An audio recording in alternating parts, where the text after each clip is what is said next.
आयात कभी भी इत्तफाक से आपके सामने नहीं आती, ये अल्लाह के हुक्म से बहुत ऊपर से आती हैं और एक नेमत की तरह अता होती हैं। अक्सर हम जिस मसले में उलझे होते हैं तो फेसबुक या व्हाट्सएप में इसी के मुतालिक आयत आ जाती है। इस वक्त इसको अपने लिए एक प्राइवेट मैसेज समझा करें और कुछ देर रुक कर गौर किया करें कि मुझे अल्लाह ताला क्या कहना चाह रहा है, क्योंकि आयात का वक्त, मकाम, दिल की कैफियत, आपके उस वक्त के हालात, सब का फैसला आसमानों पर किया जा चुका होता है। और यही कुरान का मोजज़ा है। अल्लाह यकीन वालों के लिए रास्ते बनाता है। और जानते हो यकीन वाले कैसे होते हैं? जब उनकी दुआएं भी उनके मुखालिफ हो जाएं, वो तब भी अल्लाह से मांगना नहीं छोड़ते। ऐसा यकीन कि जब उनकी सारी दुनिया उनकी आंखों के सामने बिखरती हुई दिखाई दे रही होती है और वो तब भी आसमान की जानिब देखकर कहते हैं, हमें पता है तू हमें थाम लेगा। तो बताओ फिर, क्या तुम इतना यकीन रखते हो उस पर कि अपने मंसूबों को उसके मंसूबों के लिए तर्क कर दो?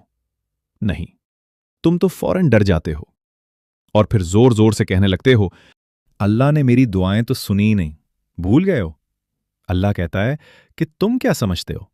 तुम कहोगे मैं ईमान लाया और फिर तुम आजमाए ना जाओगे।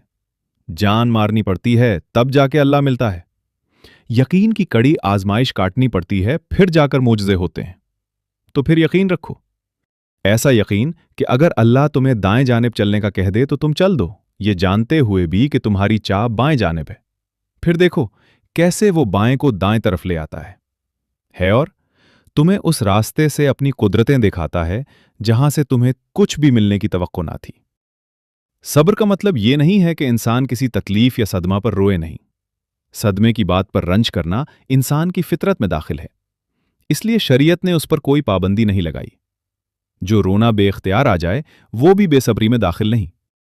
अलबत्ता सब्र का मतलब यह है कि सदमे के बावजूद अल्लाह ताला से कोई शिकवा ना हो, बल्कि अल्लाह ताला के फैसले पर इंसान अक्ली तौर पर राजी रहे। इसकी मिसाल ऐसी है जैसे कोई डॉक्टर ऑपरेशन करे तो इंसान को तकलीफ तो होती है और बाज़ औक़ात इस तकलीफ की वजह से इंसान बेसाख्ता चला भी उठता है, लेकिन उसे डॉक्टर से शिकायत नहीं होती, क्योंकि उसे यकीन है कि वो जो कुछ कर रहा है उसकी हमदर्दी में और उसकी मसलहत की खातिर कर रहा है। तुम्हारे आंसू जो तुम्हारी रूह में उतरते हैं पर किसी को दिखाई नहीं देते, वो अल्लाह पाक देखता है। वो तुम्हारी तकलीफ से बेखबर नहीं है। तुम नहीं जानते, लेकिन वो तुम्हारी हिफाजत करता है। हर तूफान बर्बादी लेकर नहीं आता। जैसे हजरत नूह अलैहिस्सलाम के लिए तूफान हार नहीं बल्कि जीत लाया था, वैसे ही तुम्हारी आजमाइश तुम्हारी जीत बन जाएगी। आगाज में चोट है तो इख्तिताम में शिफा बन जाएगी। वो तुम्हें ऐसे नवाजेगा कि नमाजों में तुम्हारे गिरने वाले आंसू अल्लाह पाक जी की रहमत पर हैरान रह जाएंगे। अगर अल्लाह आपको इंतजार करवा रहा है तो उसका यह मतलब नहीं कि वो आपको सजा दे रहा है, बल्कि वो आपसे कुछ देर तक राब्ते में रहना चाहता है। वो चाहता है कि आप मजीद दुआएं करें। वो चाहता है कि आप उससे बात करें। वो आपकी आवाज बार बार सुनना चाहता है, इसलिए वो आपको वो चीज नहीं दे रहा है और इसी वजह से वो उस चीज का ख्याल आपके दिलो दिमाग से नहीं निकाल रहा है। तुम खुद उसके इशारे का इंतजार कर रहे हो। फिर जब वो तुम्हें वाज़े इशारा दे रहा है तो तुम उसकी बात क्यों नहीं सुनते? वो आपसे छीन भी नहीं रहा और आपके करीब भी नहीं आने दे रहा, तो इसका मतलब है कि वो आपकी दुआ का इंतजार कर रहा है ताकि वो आपकी दुआओं का जवाब अपने किन से दे। तो आप क्यों उदास हैं?